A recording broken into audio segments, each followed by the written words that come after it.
غزہ میں قابض اسرائیل کی طرف سے جاری 636 روزہ نسل کشی اور مسلسل بمباری کے بعد بالآخر اقوام متحدہ نے اس المناک حقیقت کا اعتراف کر لیا ہے کہ جنگ سے تباہ حال علاقے میں قحط پھوٹ پڑا ہے۔ یہ اعلان اس امر کا عالمی اقرار ہے کہ قابض اسرائیل نے فلسطینی عوام کو دانستہ طور پر بھوک کو بطور ہتھیار استعمال کرتے ہوئے اجتماعی سزا دی اور نسل کشی کی راہ ہموار کی۔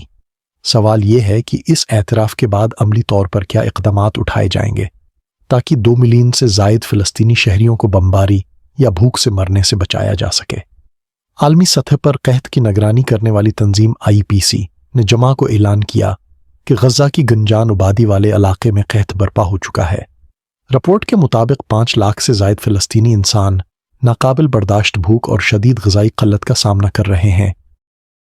اقوام متحدہ کی سرپرستی میں شائع کردہ مرحلہ وار غذائی سلامتی کی درجہ بندی میں کہا گیا ہے کہ غزہ کے نصف ملین سے زائد شہری بھوک، غربت اور موت کی دہلیز پر کھڑے ہیں۔ رپورٹ کے مطابق رواں ماہ کے اختتام تک یہ قحط وسطی علاقے دیر البلح اور جنوبی علاقے خان یونس تک پھیل جائے گا۔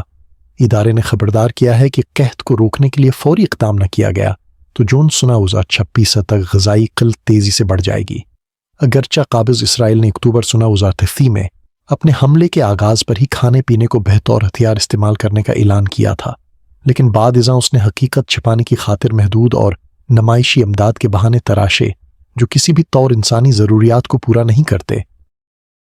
دنیا میں چند مواقع پر ہی باضابطہ قحط کا اعلان کیا گیا ہے، جیسا کہ صومالیہ میں سنہ 2011، جنوبی سوڈان میں سنہ 2017 اور سنہ 2018 اور دارفور میں سنہ 2018 میں اعلان کیا گیا۔ اس اعلان کے لیے 3 شرائط کا بیک وقت پورا ہونا ضروری ہے۔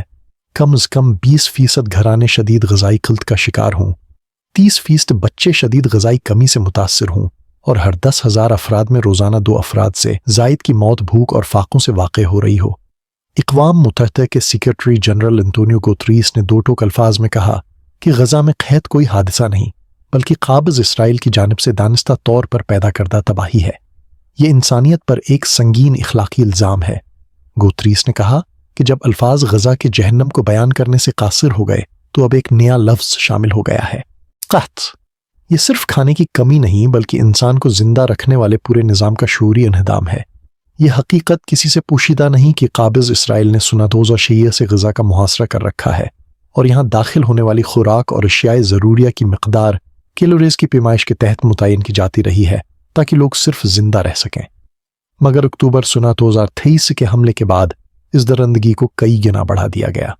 یہ سب دائیں بازو کی انتہا پسند اسرائیلی حکومت کے سیاسی اور انتقامی عزائم کو پورا کرنے کے لیے کیا گیا، جس پر اب عالمی ادارے بھی خاموش نہیں رہ سکتے۔ جنوبی افریقہ کی وزارت خارجہ کے قانونی مشیر ظہیر لاہر نے کہا کہ اس رپورٹ نے بالکل وہی ثابت کیا ہے جس کا ان کی حکومت بارہا ذکر کر چکی ہے کہ قابض اسرائیل منظم انداز میں غزہ کے عوام کو ختم کرنے کے لیے قحط مسلط کر رہا ہے۔ یورو میڈیٹرین آبزرو ریٹری نے کہا کہ یہ اعلان اگرچہ تاخیر سے کیا گیا مگر اس نے ناقابل تردید حقیقت آشکار کر دی ہے کہ قابض اسرائیل نے قحط کو جان بوجھ کر غزہ پر مسلط کیا ہے۔ ادارے کے مطابق حقیقت میں 1.5 ملین سے زائد فلسطینی شدید بھوک سے دوچار ہیں، جو اقوام متحدہ کے تخمینے سے کہیں زیادہ ہے۔ وزارت صحت غزہ کے مطابق قحط اور غذائی قلت کے باعث اب تک 270 افراد جاں بحق ہو چکے ہیں، جن میں 112 بچے شامل ہیں۔ تاہم زمینی حقائق اس سے کہیں بڑے ہیں کیونکہ صحت کا پورا نظام تباہ ہو چکا ہے اور ہلاکتوں کا مکمل اندراج ممکن نہیں رہا۔ یہ تمام تر تباہی ایک مجرمانہ فیصلے کا نتیجہ ہے جو قابض اسرائیل نے نسل کشی کے دوسرے ہی دن کیا جب اس کے وزراء نے اعلان کیا کہ غزہ کے باسیوں کے لیے نہ کھانا ہوگا نہ پانی۔ اس کے بعد امداد اور اشیاء ضروریہ کو روکنے کے لیے ایک منظم پالیسی لاگو کر دی گئی تاکہ بھوک کو بطور ہتھیار استعمال کیا جا سکے۔ رپورٹس کے مطابق 27 مئی کو قابض اسرائیل نے نام نہاد غزہ ہیومنیٹیرین نامی ادارہ قائم کیا جس کے تحت امدادی تقسیم کے مراکز دراصل موت کے جال بن گئے۔ ان مراکز پر براہ راست فلسطینیوں کو نشانہ بنایا گیا۔ صرف اس منصوبہ بندی کے تحت 2036 افراد شہید اور 15,064 زخمی ہوئے۔ ہزاروں مزید فلسطینی اس وقت مارے گئے جب وہ امدادی ٹرکوں سے خوراک لینے کی کوشش میں قابض فوج اور امریکی کرائے کے قاتلوں کے حملوں کا نشانہ بنے۔